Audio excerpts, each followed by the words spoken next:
Good morning. Welcome back to the Broadcast Retirement Network. I'm Jeff Snyder. This is BRN Sunday for Sunday, February 26th, 2023. We've got another great show for this week as members of the media, academia, financial services, and the government stand by to analyze all the news and events for the week. So sit back, relax, enjoy this episode of BRN Sunday.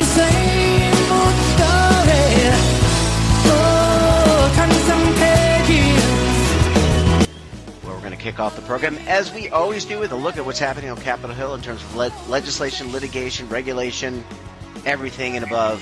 Joining us on the line, you know them as the Legal Eagles, but we also know them fondly as David Levine, Kevin Walsh.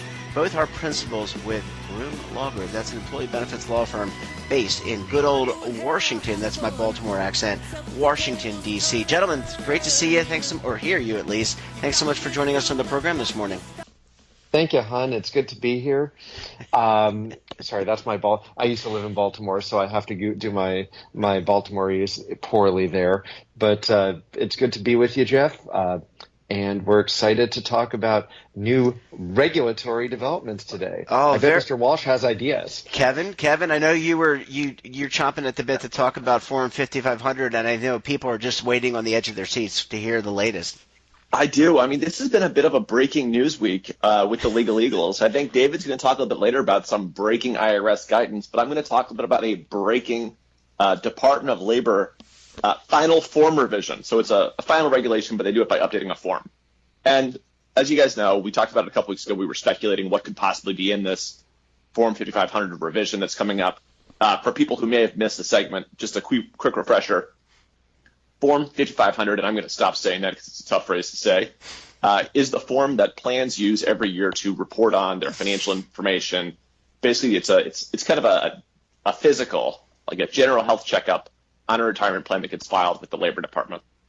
And with the inaction of Secure 1.0, there was a new type of plan created, which were pooled employer plans. And as part of that process, the Department of Labor was directed to, look at its forms and figure out if there's ways that, Form 5500 could be better designed for pooled employer plans, and if there were other things that could be done to streamline the reporting process. So DOL initially came out with a proposal which, had new rules for pooled employer plans. It had new rules for groups of plans. And what it also did, though, was it didn't seem to streamline things much. Now, what we've seen in the final rule is that the Department of Labor has provided some updates and responded to some of the commenters' concerns. So for groups of plans, the Department of Labor has made it so that you can have a group filer, and then individual plans that are participating will have essentially a Form DCG, which is they're calling groups of plans defined contribution group reporting arrangements. So DCG comes from that. The Form GCG, essentially each plan will provide information about their participant pool.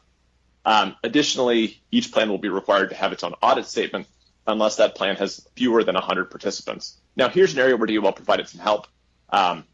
Prior to now, in terms of figuring out if you had fewer than 100 participants, you were looking at the pool of eligible participants.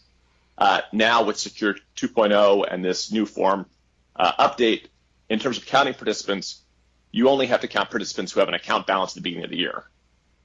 So that's helpful, although in other ways, it led to more reporting. Pooled employer plans. Now, this is a new concept in some ways. We've had MEPs for a long time, and the idea is that you have multiple employers who are contributing to the same plan. Secure 2.0 created that new style of MEP called a PEP, a pooled employer plan. And as part of that, DOL had to modify Form 5500 to create essentially a reporting system for these new plans.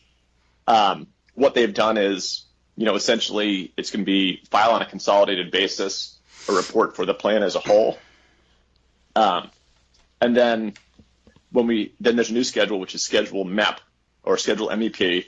And that form is essentially designed to make it so that each individual employer who's participating is listed and provide information. And DOL explains this as what they're trying to do is they're trying to make it so that if you're a participant in a PEP and you're not really sure what PEP you're a part of, you'll be able to find your employer and then look at the reporting there.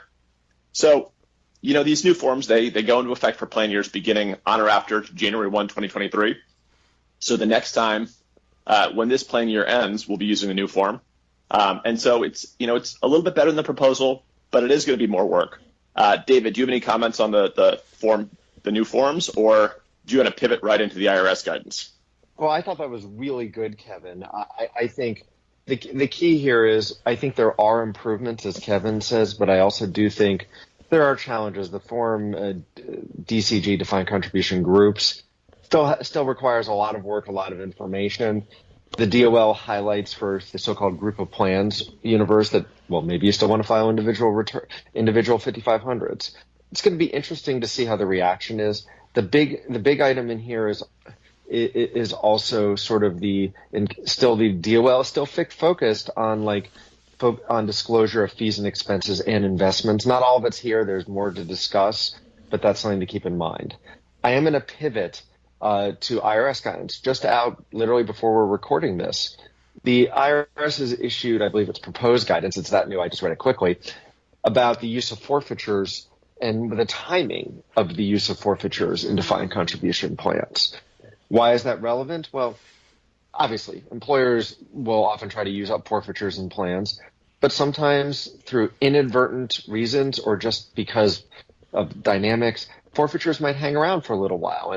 And the IRS had put out an informal newsletter over a decade ago where they said you really should use them up, and auditors have raised that question. There's been positions as to why it works or not, but the IRS would make it very much that you need to start using those forfeitures up within 12 months.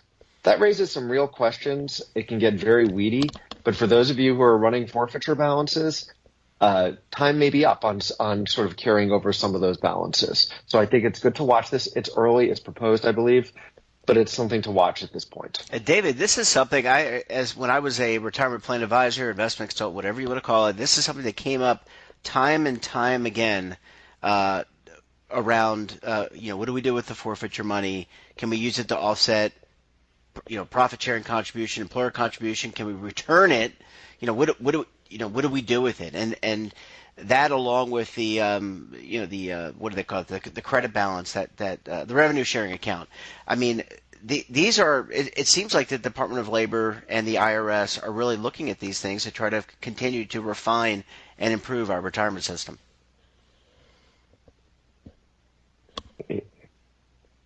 Yeah, I don't even know what to say. I was that question. Maybe that was just a stupid question, but I mean, it's not a stupid question. It was a dumb comment.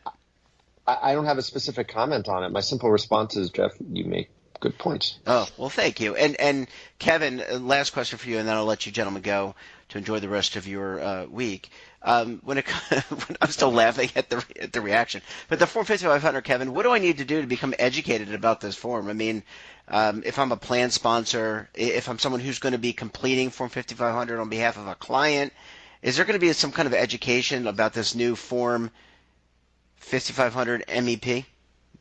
Well, so I think the thing here is if you're a plan sponsor and you have to deal with Form MEP, you'll probably hear about it from the provider of the MEP that you participate in. So, Form MEP isn't designed for, individual single employer plans. Much like if you participate with a group of plans and have a common filing arrangement, in all likelihood, you'll hear about this from the service provider that you work with on that. That being said, the Department of Labor does put out efforts to educate plan sponsors and participants, and they put out a fact sheet with regard to the changes for folks who are interested in that. And also, you can always work with counsel to better understand the changes in your reporting obligations. Yeah. And Kevin, I'm going to pick up on that.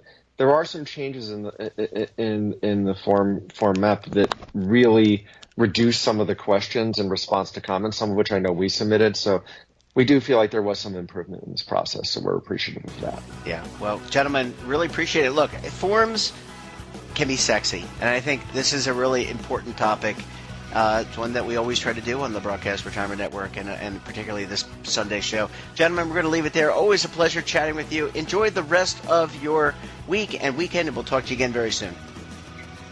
Thanks, Jeff, and thanks, listeners. Bye, guys. Thank you. Bye, Bye-bye. gents. Bye.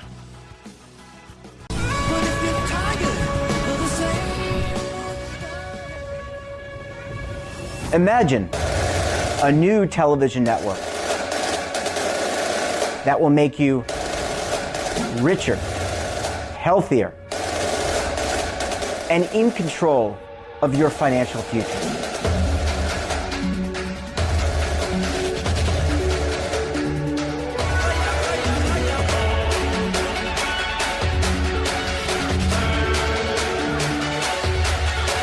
This network is for the policewoman in Nashville, Tennessee, the baker in Dubuque, Iowa, the teacher in Lexington, Kentucky. We want to make the idea of savings and retirement culturally relevant. But what do you see as a defining issue of the midterms? Especially for the smaller businesses. I mean, they are the lifeblood of the American economy.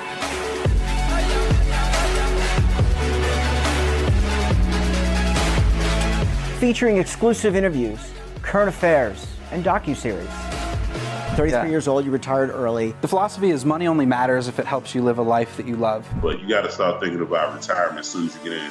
The Broadcast Retirement Network will drive very high engagement with premium partnerships. So this isn't retirement and savings for your parents or grandparents. This is for all Americans. And we're going to change the way you think about money.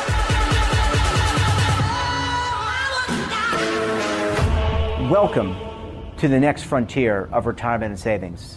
This is BRN, the Broadcast Retirement Network.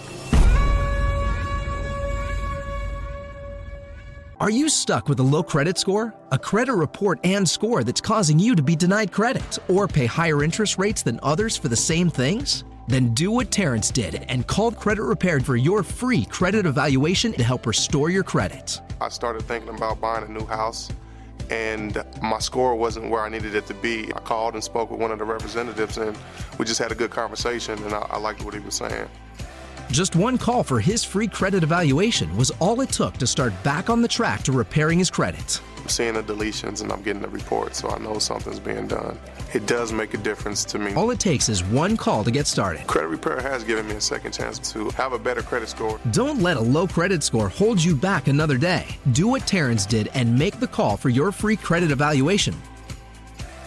Call 800-819-4152. That's 800-819-4152. Again, 800-819-4152.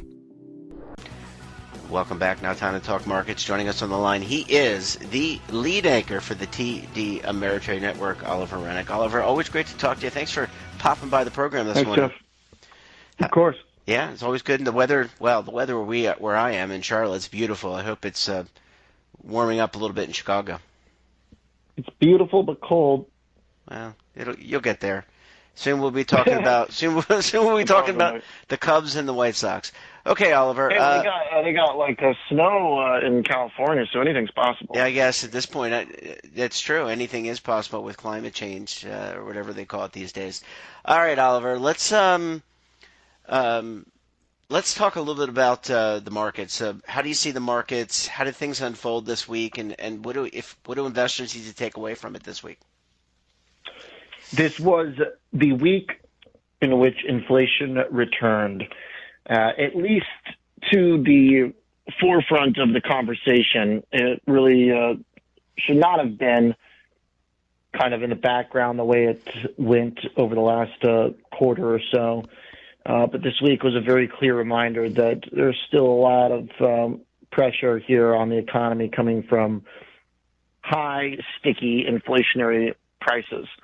We got beats now everywhere. We got the CPI, we got the PPI, and this week we got the core inflation PCE, which is the Fed's gauge. And the market particularly is responding to this after more better than expected data throughout the week, including the price index and GDP, which was also fairly elevated and above expectations.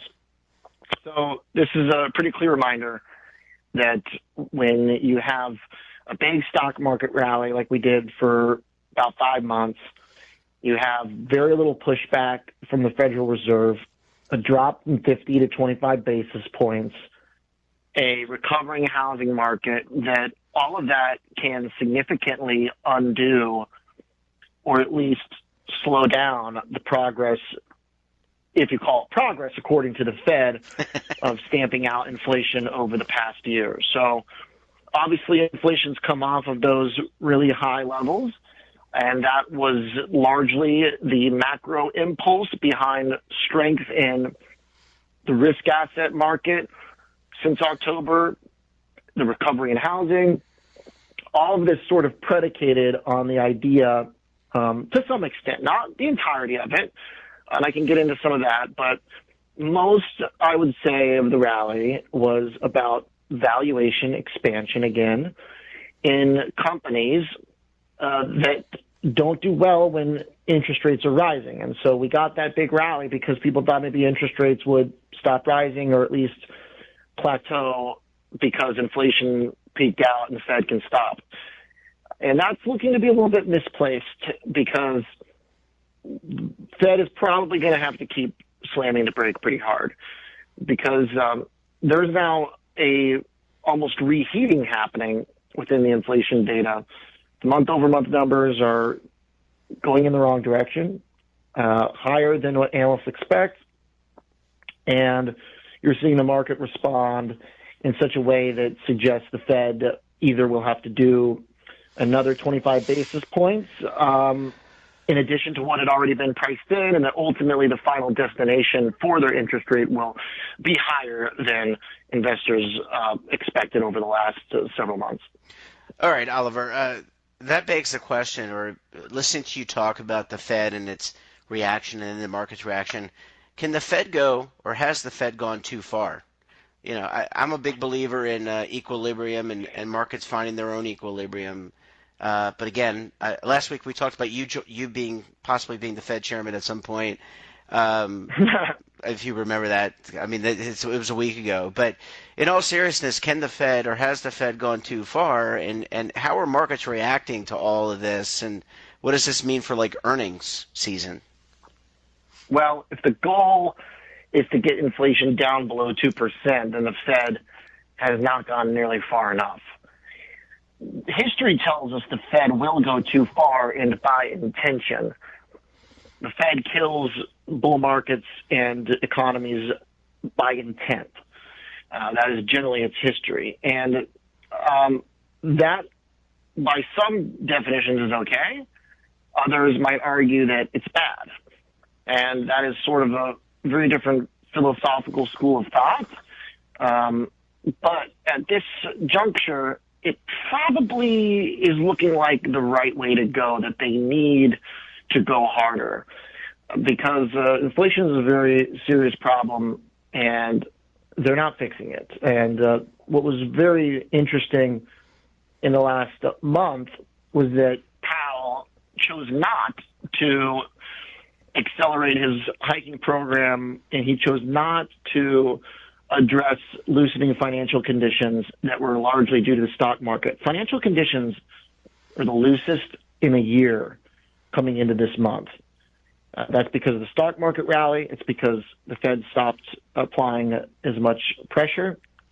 And when you already have 2 years of inflationary forces and you allow the economy to then loosen and re-strengthen, your starting point for those prices now are the result of 2 years of inflationary forces.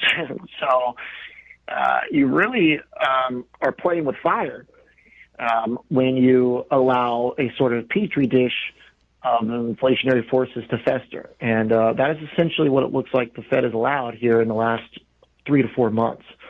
And so they're probably going to have to start, if they really mean business to get inflation below 2%, they're going to have to put some more effort into it. So the long answer to your question is that, yes, they can over-tighten. They usually do, and it's usually their intent. And there's a whole discussion to be had. It's a very fascinating one about economic cycles and whether or not we need to have the boom and the bust that we used to. The idea of being more accommodative and not having as aggressive a Fed was the idea sort of the past post great financial crisis decade, to keep the business cycle a little bit more tame without the booms and the busts. We didn't have the boom, but then during COVID, we decided to dump everything we had, the entire kitchen sink of policy, and we got a giant boom. And so now we have to revert to an old process of the Fed creating a bust. All right, Oliver, I'm going to set this one up nicely for you because I know you're a huge believer in cryptocurrency. Just kidding. Oh, yeah. I'm a big pointer. I see that in all the writing. Penguin guy. Absolutely. Bankman-Fried. I have posters of him on my wall. How has the crypto market rebounded? I know you bring up FTX. You and I have talked about that. We've talked about other aspects of the crypto market. Bitcoin, I think, is up slightly, or at least it was. I was reading an article, I think, this morning from yesterday that it had been up. But is there any chance of a crypto recovery? Or are we still in this crypto winter, and what's to make of all that? I don't think so. I don't think there's much chance of recovery. But it's been price action wise, I have my views on crypto, but I always just follow the price action because it's a extremely speculative vehicle. It's a pure gamble, speculative roulette wheel, and you never know. You should never underestimate people's willingness to gamble. So if the price action goes one way and the trends are obvious, then I try to follow that with crypto. And right now the price action has actually been fairly strong compared to stocks the last 2 weeks. But it is breaking down a little bit on Friday as we speak. And generally, every piece of evidence points towards crypto breaking back down again alongside stocks. So nothing's really changed there. FTX's SBF has got more charges on them. There's a lot of questions about whether or not Binance was totally honest in the way they moved money around. So nothing's really changed. So basically, if you were recommending, you would highly recommend the speculative. Just kidding. I'm not going to don't answer that question. Oliver, get me in trouble. I don't want to get you in trouble with compliance. I don't want to get, we love having you on the show, so we don't want to do it. Don't answer that. Last question.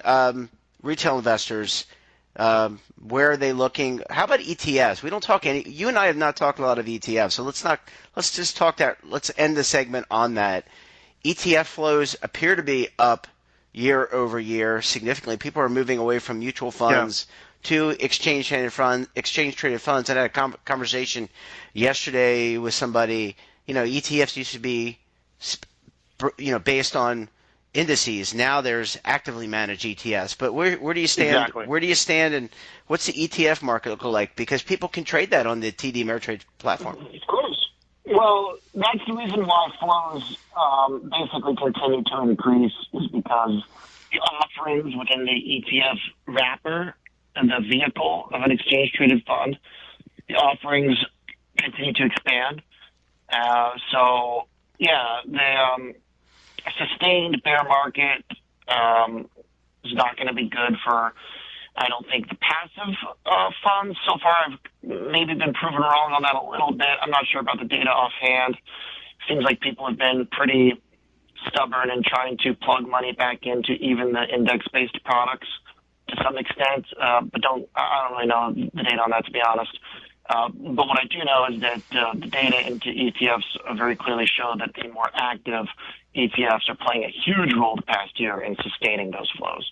Yeah, it seems to be a very, very popular instrument, and even more so now than perhaps mutual funds. So, Oliver, you're always a good sport, always filled with full of great information and great expertise, and people should certainly check out I'm not going to call it the Oliver Runnick Show because it's not really the Oliver Runnick Show. It's not what it's called, but the TD Ameritrade Network. Only two of them. Well, but they're not. It's with Oliver Runnick. It's not just all about Oliver, although you play a huge role. You bring on some great guests. A lot of expertise there, folks. Check it out. Oliver Runnick, have a great rest of your weekend. We'll talk to you again very soon, my friend. Goodbye, Dan. Bye. And that wraps up this episode of BRN Sunday. Have a topic of interest, somebody you think we should talk to, drop us a line. And don't forget, for all the latest curated news and lifestyle, wellness, finance, tech, so much more, all in one place, check out today's edition of our daily newsletter, The Morning Pulse. Want to search our archives, check out our latest content? Well, visit our website and, of course, all of our streaming partners. We're back again tomorrow for another edition of BRN AM. Until then, I'm Jeff Snyder. Stay safe, keep on saving, and don't forget, roll with the changes.